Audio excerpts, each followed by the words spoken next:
তো দেখতেছে তিনি মা হালিমার বকরি চড়ান নাই, বরং বকরিরা আমার নবীর কাছে আশ্রয় পেয়েছে। সুবহানাল্লাহ। তুমি দেখছো মা খাদিজাতুল কোবরার কাছে আমার নবী চাকরি করেছে? না না, আমরা দেখছি যে মা খাদিজাকে সবাই কটাক্ষ করত, ওনার অতীতকে নিয়ে হেঁটে তেনাকে অনেক সমালোচনা করত। তেনাকে আমার নবী ভালোবেসে আপন করে নিয়ে মুমিনদের মা বানিয়ে দিয়েছেন। সুবহানাল্লাহ।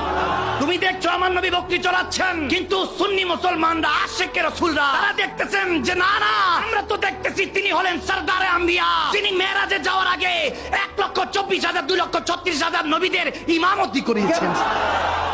আল্লাহ, বুঝার মতো বুঝতে হয়, বুঝে দিলে বুঝে। সমালোচনার দরকার, বুঝলে সোজা, না বুঝলে বোঝা, ঠিক কিনা? বুঝলে আবু বকর, না বুঝলে আবু কি করবেন? হেদায়েত তো সবার কিসমতে নেই। দেখান নাজরের চাই, দেখনে কো ইয়া মুহাম্মদ यूं तो क्या देखा नहीं, एक से एक बढ़कर हंसी देखे मगर या मुस्तफा, आपसे बढ़कर हुस्न वाला इस आँख ने देखा ही नहीं। सुभान अल्लाह।